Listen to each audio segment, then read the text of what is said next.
नमस्ते। आओ भिन्न समझें।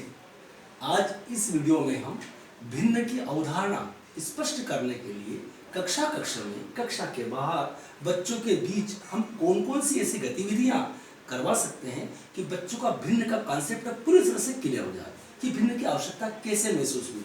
हम देखते हैं कि मान लो मेरे पास में एक शुभम और एक शीतल, दो बच्चे मेरे पास में हैं और मेरे पास में 4 पेन हैं। तो मैंने दोनों पेन दोनों बच्चों को दे दिए और मैं उसको अंकों में और शब्दों में लिख सकता हूँ। ठीक है, उसे अंकों में इस प्रकार दो लिख सकता हूँ, उसे शब्दों में लिख सकता हूँ। मेरे पास यदि मान लो 2 पेन है तो मैंने एक शुभम को दिया और एक शीतल को दे दिया। मैंने बच्चों को समझाने के लिए उसे हमने एक अंकों और शब्दों दोनों में लिख सकता हूँ मैं। अब यदि मान लो मेरे पास में यदि ये एक चाक है, ठीक है, ये एक चाक है और मेरे पास में 2 बच्चे हैं, एक शीतल और एक शुभम।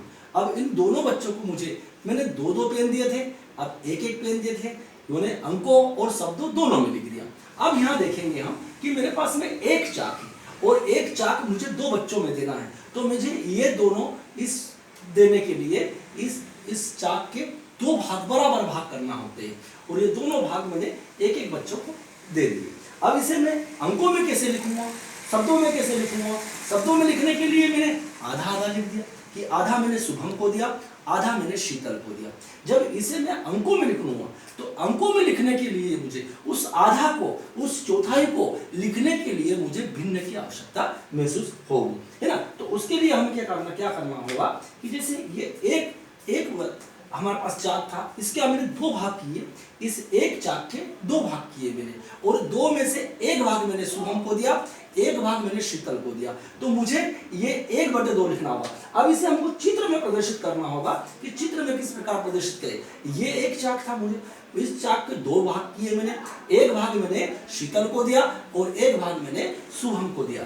तो यहाँ पे मुझे इस चित्र के द्वारा ऐसे हमको अंकों में लिखना होता है कि ये 2 भाग किए थे जिसे हमने हर कहा और उसमें से 1 भाग हमने शीतल को दिया, वो हमने उसे अंश कहा। उसी प्रकार अलग अलग हम भिन्न को समझा सकते हैं ऐसे। ये जैसे मान लो मेरे पास में एक वस्तु है, एक आकृति है और इसके मैंने 4 बराबर भाग किए। हमने 4 भाग किए, 4 में से 1 भाग को रंगीन किया, तो इसे फिर हम कहते हैं कि ये 4 भाग किए, वो 4 हमारे क्या रहेंगे, वो हमारे हर रहेगा और उसमें से हमने जो 1 भाग दिया वो हमारा अंश रहेगा। इस प्रकार हम अलग अलग भिन्न को समझा सकते हैं। ठीक है, धन्यवाद।